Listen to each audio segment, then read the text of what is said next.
Mission Control. Steve, what is it? What's wrong? I was hoping you could tell me. What if he could be more than the man he was? We have the technology to rebuild him.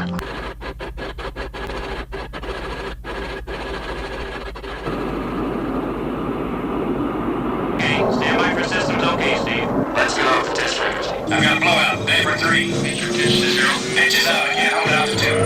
Direction out.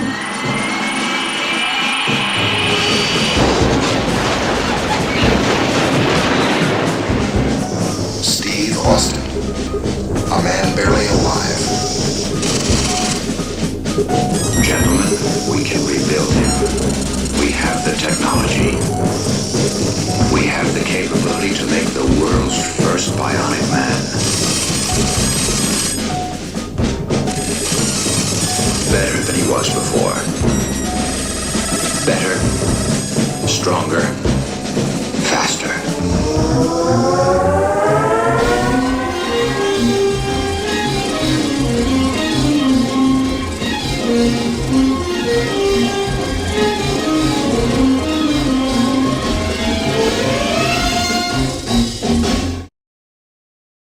You ever sit at a red light in your car, staring at a bumper in front of you, and realize you don't even remember the last 5 minutes of your life? Your hands are on the wheel, the radio's talking, the world is moving, you're not. That was me. Same commute, same stress, same version of myself, and I remember thinking, this can't be it. Gentlemen, we can rebuild him. We have the technology. We can make him better than he was before. Better, stronger, faster. The $6 Million Man is an old TV show from the 70s. It was one of my favorites when I was a little kid. I fantasized about the idea of a transformation, bionic vision, incredible speed, super strength, and unstoppable resilience. It's about a man who was broken and then rebuilt with cutting-edge tech to become something more than human. Today, we aren't talking about $6 million in 1970s bionics. We're talking about 2 wheels and a combustion engine. Because the moment you swing your leg over a motorcycle, you aren't just a guy on a bike. You are undergoing a physiological and neurological overhaul. Most of us feel like that guy before the surgery, worn down, stuck in the grind, barely alive in the mundane sense. I've been that guy. But there is a real-world version of this rebuild process. It doesn't cost $6 million. It costs the price of a motorcycle, any motorcycle, and a helmet. Because when you have become a rider, your biology literally upgrades. Welcome along for another Hangout, everyone. In our Hangouts, we discuss stories from the saddle, motorcycling experiences, and biker-related topics. Let's get to it. If you're part of the 93% that are new to the channel, welcome. Something in the algorithm thought you might appreciate a different kind of motorcycle conversation. Around here, we go a little deeper. And to the returning viewers, especially the subscribers, I appreciate you more than you know. In the show, they gave Steve Austin bionic limbs. When he got his limbs, they weren't just tools, they were part of his nervous system. Riding a motorcycle is the closest a regular guy gets to that level of cybernetics. You don't steer a bike, you become one with it. When you ride, you undergo an integration.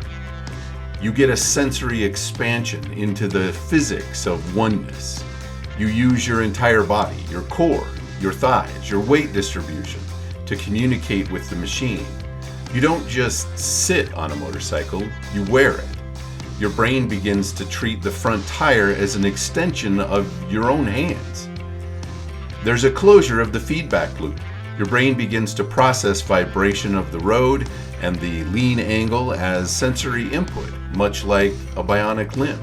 You start to process data, wind speed, road texture, and engine dynamics that a regular guy in a car is totally blind to. You are now a sensor-rich machine. I remember the first time I leaned into a curve and didn't think about it. coming down a twisty canyon road. And somewhere mid-curve, I realized I wasn't steering anymore. I wasn't thinking about the throttle control. I wasn't thinking about counter steering. My body just knew. My weight shifted, my inside knee pressed, my eyes tracked the exit, and the bike responded like it was part of me. That was the moment I realized I wasn't riding the machine. I had merged with it. But it's not just about feeling the road. There's a hidden shift happening inside your body the moment you click into first gear. And here's the mystery. Why does this exhausting physical act actually leave you feeling more energized than sitting in a luxury car? The answer is hidden in your blood. Science is finally catching up to what bikers have known for decades. We used to think riding a bike was just a hobby.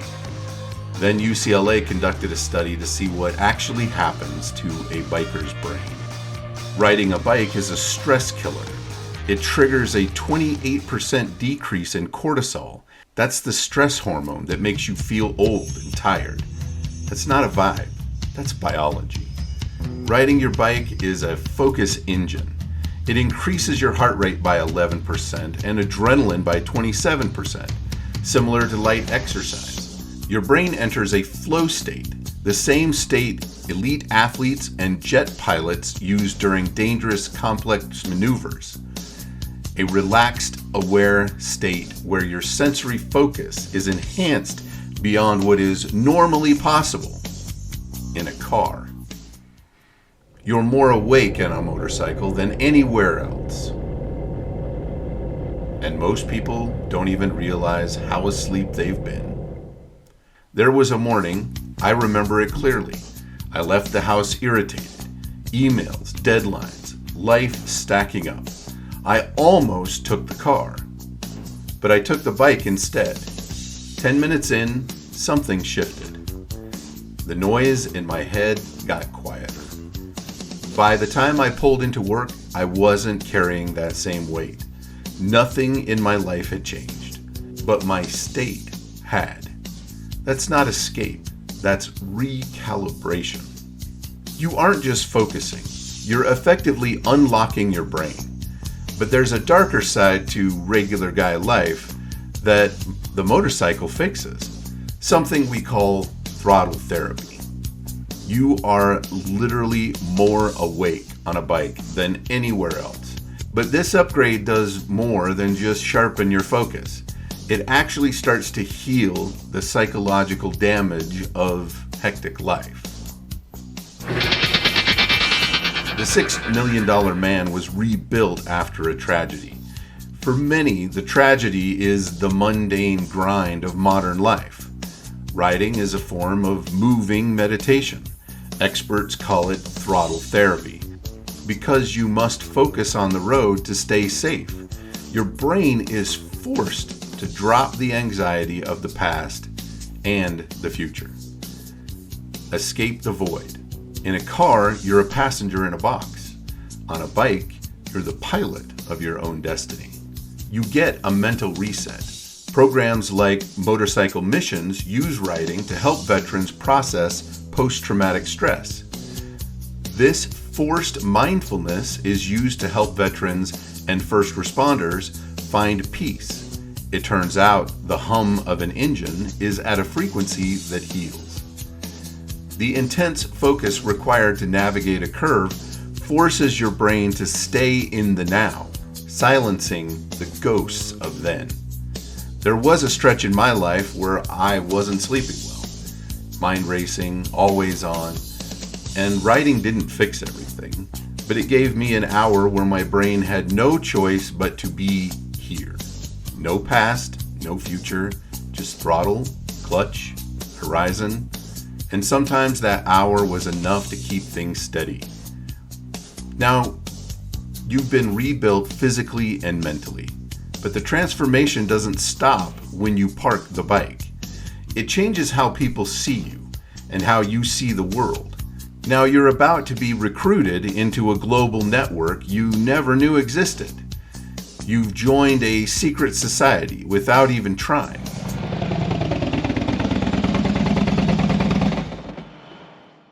If you like this sort of thing and would like to support the channel, the best way to do that right now is to click the subscribe button.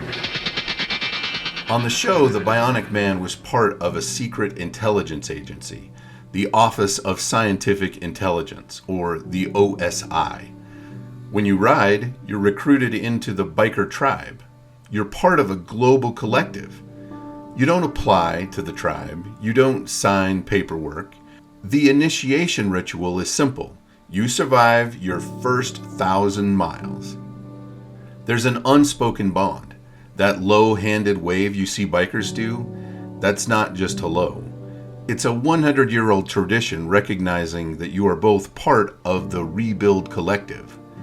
The low wave isn't just a greeting. It's a recognition of shared risk, passion, and freedom. From group rides to charity events, the social transformation takes a regular guy and gives him a tribe of millions. You will find yourself talking to total strangers at gas stations for longer than you're aware, simply because you share the same bionic upgrade. I pulled into a random gas station once, middle of nowhere.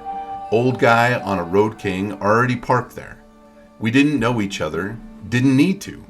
We talked for 20 minutes about nothing, everything, tires, trips, stupid drivers. When I rode away, I realized something. I've lived next to my neighbors for 10 years and never spoken to them. But I'll talk to a rider for a half an hour because we both chose this life.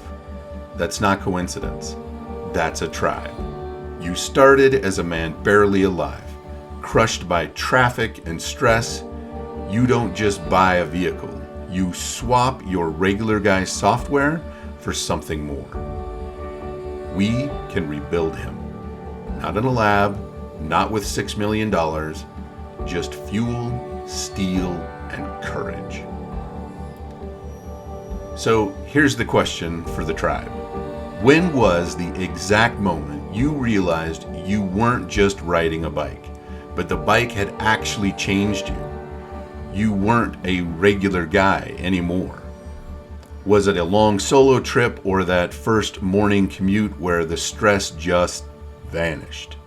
Or was it a specific ride, a close call, or just that first 28% drop in cortisol? Tell us about the ride, the road, the weather. Where were you when you realized you had been upgraded? Drop your story in the comments below. Let's talk about the reconstruction, what the rebuilding process actually looks like. And if you're still a regular guy on the fence, in the before phase, what's holding you back from the upgrade?